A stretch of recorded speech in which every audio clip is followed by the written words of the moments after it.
Thank you very much.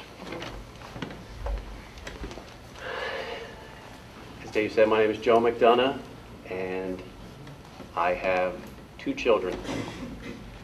I have a daughter who's a senior at Ursuline, and my son Andrew was a freshman at Salesianum.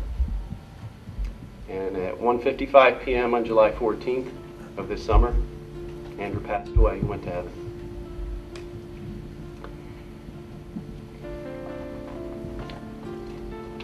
For those of you not seen anything in the newspaper, this is my buddy. This is my hero.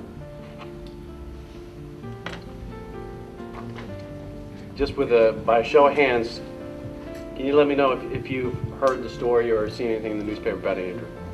Okay, great. Has anybody ever met Andrew?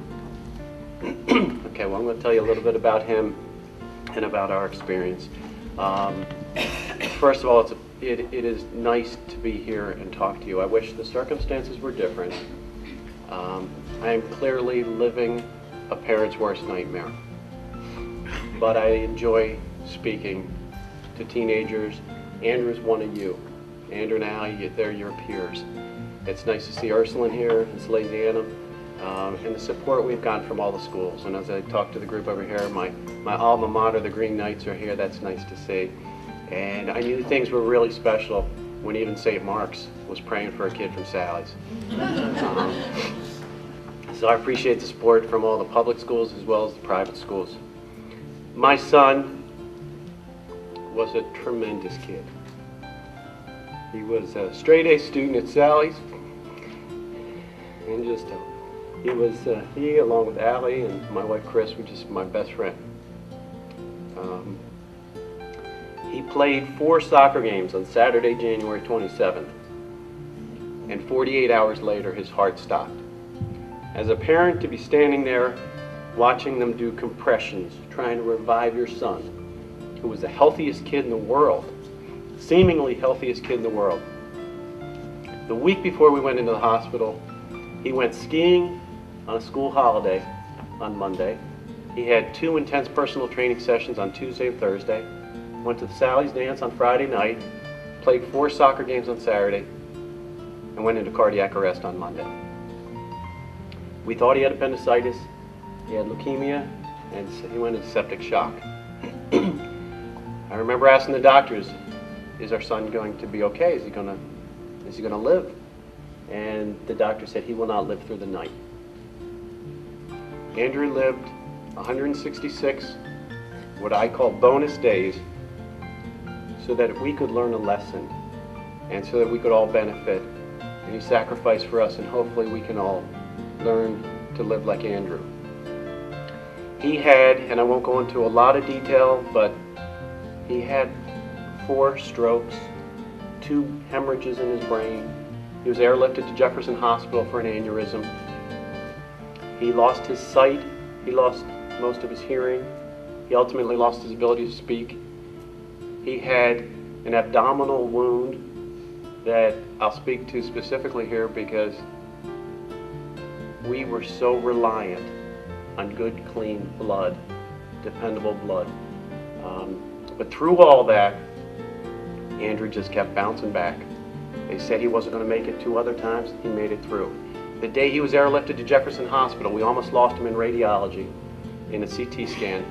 We got back up to the room 15 minutes later in intensive care. With his eyes closed, he goes, "I'm back, I'm back." That was the kind of kid that Andrew was. He was a tough kid. He was a kid of tremendous faith. He loved life. And about a week or 2 before we went into the hospital, he said to me, "Dad, what's my blood type?" And I said, "I honestly don't know." Andrew was such a healthy kid. The only time we ever really went to the doctor was for physicals for sports or for a sports injury. You know, I'd break a hand playing baseball or got spiked in the mouth playing soccer, you know, things like that, which, not to sound cold, but were kind of typical sports injuries. In the hospital, we found out that his blood type was B positive, which was so fitting because that became a motto for our family, to be positive. Andrew was amazing and he fought so hard, but he couldn't do it all on his own.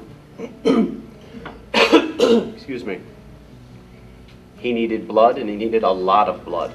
To this day, I don't know how much he actually received, but I'll just tell you about kind of how things went.